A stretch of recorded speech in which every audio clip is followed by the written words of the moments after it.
जंगल भितरे गोटिए पोखरीटिए थाए।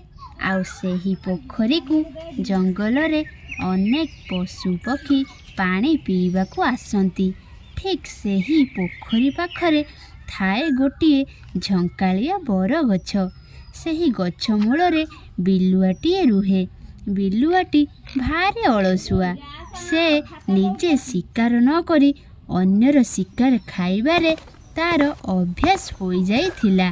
तेणु से दिन राति किछि काम न करी पर हाथ को चाही बसुथिला। सेही गछ मूଳରେ थाई पशु पक्षी मानकु पानी पीबार देखे। मने मने कुहे, एही समय बाघ आसंता कि भारी भल हुअंता। एही टौल टौल हरिण और ठेकुआ को निश्चिंत मारी खांता। बिलुआटी एही सबु कहिबार कारण जदि बाघ एमानकु मारी खांता ताहाले शेषकु ता पाई मध्य किछि मांस छाड़ी दे जीवो। आउ सेही मांस खाई पेट पुरांता। हेले बिलुआटी सेठी अनेक दिन बसवास कला। हेले बाघर दर्शन मिलिला नाही। एही समय रे बिलुआटी कहिला, ते बाघ एही पोखरी विषय रे कि एठाको आसुथिबा पशु पक्षी विषय जानी नाही। तेणु से सेही दिन बाघ को डाकिबाकू जंगल भीतर को गला।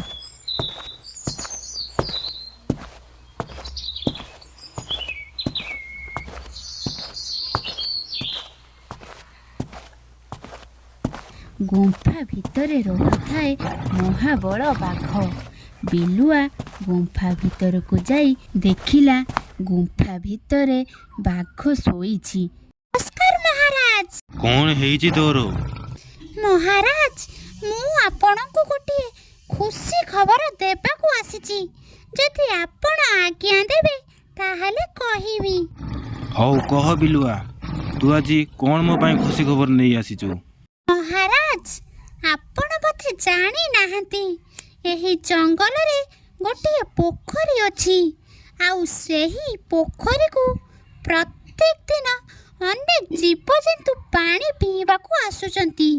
जदि आपण सेठाकू जिबे ताहाले मन इच्छा पेट भरी कलिया मांस खाइबे। बिलुआ पाखरु एही सबु कथा सुनी बाघ खुशी रे पागल होइगला ओ कहिला, अरे तू सत कहूछु बिलुआ? चल चल मते तू शीघ्र नहीं चल से पोखरी पाखकू।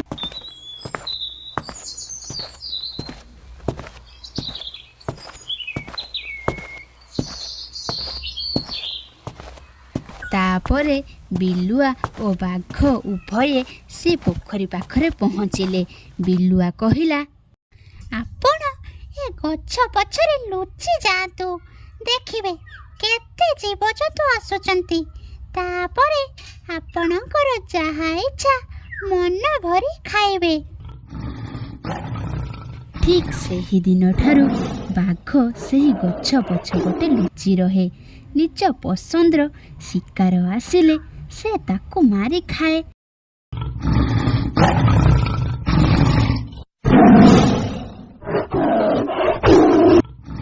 आउ खाई सारिबा परे जहा बळी पड़े ताकू बिलुआ मन खुशी रे खाए।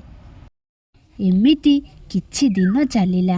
अनेक जीवजंतु पानी पीवाकू आसी बाघ हाबुड़े पड़ी मले।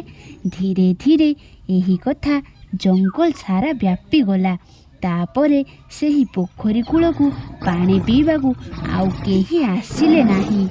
बाघ अपेक्षा करी करी कौनसी पशु पक्षी को शिकार करि न पारी भोकरे एपट सेपट हेउथिला। ठीक सेही समय बाघ एक उपाय चिंता कला ओ कहिला, एबे एई बिलुआर पाଳି पकेइबी। मु करूथिबा शिकार को बिलुआ बसी बसी खाउछि। कौनसी काम न करी ओ मो पाई शिकार करी न आनी मोर भागरू खाउछि। एही बिलुआ को मारी देले मु खाई पेट पुराई पुणी जंगल भितर को चली जाती। एहा परे बाघ बिलुआ ऊपर को झाप मारिला ओ कहिला, मो भागरे भाग बसैबू। आज तते मारी मु खाइबी। तो बसी खाइबार दिन आज शेष है। नहीं महाराज नहीं, ମତେ ଛାଡ଼ି ଦିଅ ମହାରାଜ, ଦୟାକର ମୋ ଉପରେ ଟିକେ। ବିଲୁଆର କଥାକୁ ବାଘ ନ ଶୁଣି ବିଲୁଆକୁ ମାରି ଖାଇଦେଇ ବାଘ ପୁଣି ଚାଲିଗଲା ଜଙ୍ଗଲ ଭିତରକୁ। ଆଈମା ଯେଉଁ କାହାଣୀଟି କହିଲେ ସେଇ କାହାଣୀଟି ଆପଣମାନଙ୍କୁ ଯଦି ଭଲ ଲାଗିଥାଏ ଓ ସେହି ଗପରୁ ତୁମେମାନେ କ'ଣ ଶିଖିଲ ଆମକୁ ନିଶ୍ଚିନ୍ତ କମେଣ୍ଟ ମାଧ୍ୟମରେ ଜଣେଇବ। ଆମ ଚ୍ୟାନେଲକୁ ଯଦି ପ୍ରଥମ କରି ଆସିଛନ୍ତି ଏବଂ ଆମର ଭିଡ଼ିଓ ଆପଣଙ୍କୁ ଯଦି ଭଲ ଲାଗୁଥାଏ ତାହେଲେ ଲାଇକ୍ କମେଣ୍ଟ ସେୟାର କରିବାକୁ ଭୁଲନ୍ତୁ ନାହିଁ। ଯଦି ପ୍ରତିଦିନ ଏଇଭଳି ଭିଡ଼ିଓ ଦେଖିବାକୁ ଚାହୁଁଥାନ୍ତି ତାହେଲେ ପାଖରେ ଥିବା ସବସ୍କ୍ରାଇବ୍ କରି ବେଲ୍ ଆଇକନ୍କୁ ବଜାଇ ଦିଅନ୍ତୁ।